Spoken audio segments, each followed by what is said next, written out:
Assalamualaikum warahmatullahi wabarakatuh.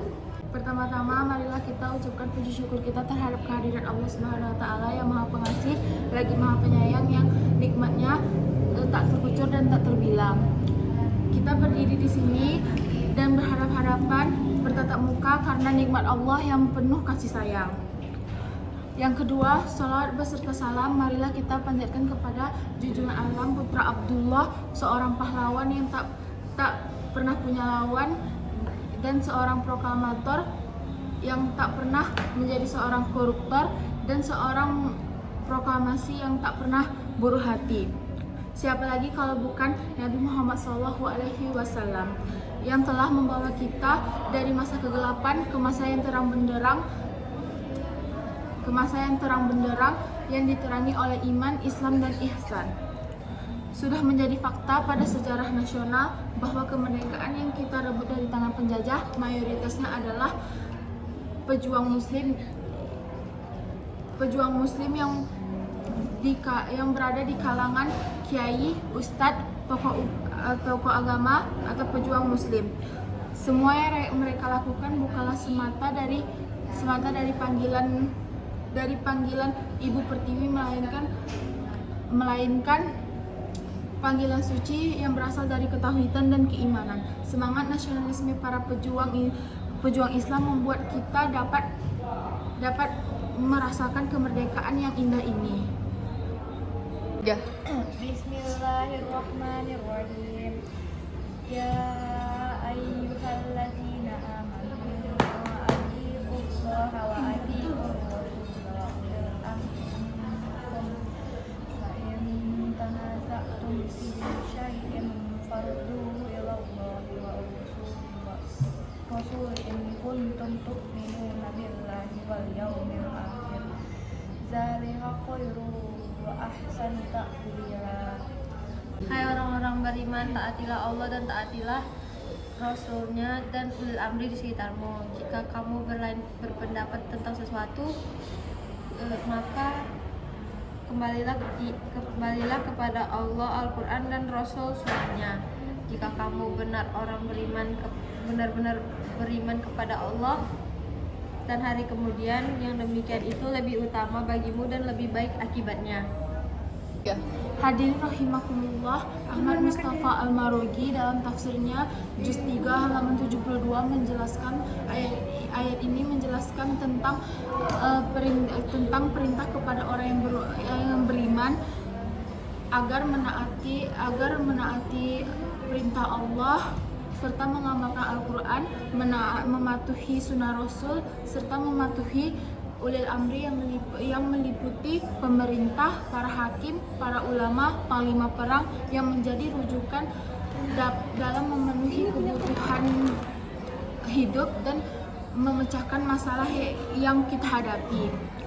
Jika kita lebih mendalami makna dari ayat tersebut, maka isinya adalah landasan bagi orang beriman untuk berbangsa dan bernegara. Namun hadirin, kita boleh berbangsa dan bernegara, tapi harus sesuai syariat Islam, bukan kehendak kita sendiri.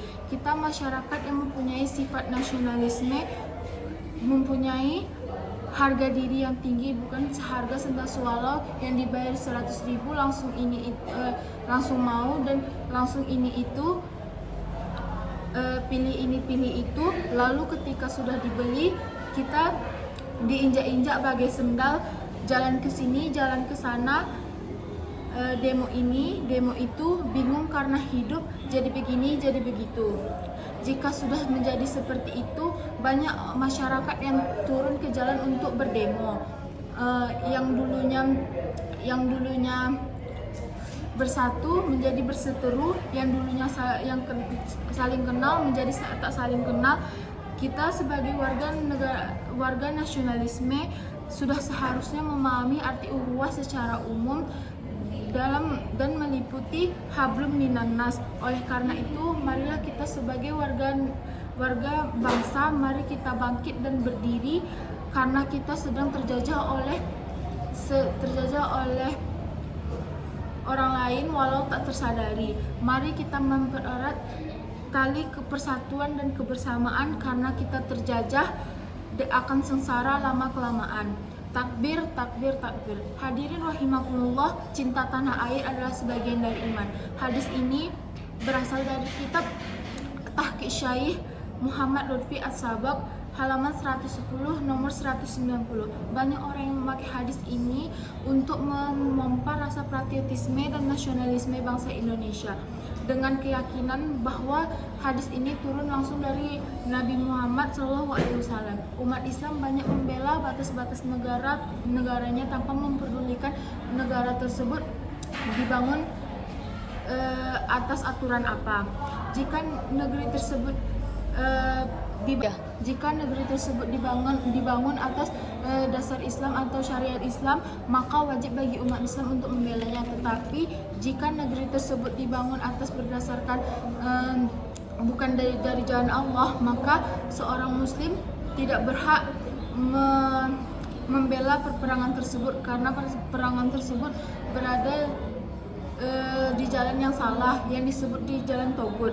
Secara tidak sadar bangsa kita sudah terjajah, walaupun bukan secara fisik tapi secara ekonomi, intelektual, budaya, sehingga mengikis peradaban, melemahkan keyakinan dan memupuk perpecahan dengan segala propaganda yang dikeluarkan. Seperti inilah nampak pada pemberitaan. Apa yang harus kita lakukan? Sebagai jawabannya ada pada surah Al-Hujurat ayat 10. Hadirin rahimakumullah, kata ikhwan, menurut Profesor Dr. Muhammad Quraisy Shihab adalah persaudaraan yang terjalin di antara umat Islam adalah persaudaraan yang berganda. Pertama karena dasar keimanan, yang kedua karena dasar keturunan. Maka Allah melarang kita untuk berpecah belah. Oleh karena itu, marilah kita membuka kesadaran, menghilangkan perbedaan agar bangsa dan agama kita mendapatkan kemajuan dan membuat para warga kita makmur sejahtera, bukan seperti sengsara bagai sendal swallow. Dan pastinya dengan berpedoman dengan Al-Quran, mari kita satukan hati dan jiwa kita untuk mengeratkan persaudaraan. Hadirin rahimakumullah, dari uraian di atas dapat kami simpulkan bahwa kita harus berpegang teguh dengan Al-Quran dan Sunnah Nabi dalam membentuk warga negara yang nasionalisme, yang berarti tak ada perpecahan, saling berjuang untuk mendapatkan kemerdekaan dan tidak saling bermusuh-musuhan, namun saling mengisi kekurangan dan memenuhi setiap kebutuhan bangsa dan negara. Dengan demikian, insya Allah bangsa kita akan makmur dengan rakyat yang berbudi luhur, sehingga rahmat Allah pun akan terkucur seperti air mancur. Amin ya robbal alamin. Bismillahirrahmanirrahim. Innal ladzina ya'kuluna amwalal yatama zulman innama ya'kuluna fi butunihim naro sayaslawna sa'ira. Shadaqallahul azim. Orang-orang beriman itu sesungguhnya bersaudara. Sebab itu, damaikanlah antara kedua saudaramu dan takutlah kepada Allah supaya kamu mendapat rahmat-Nya. Sekian dari kami. Assalamualaikum warahmatullahi wabarakatuh.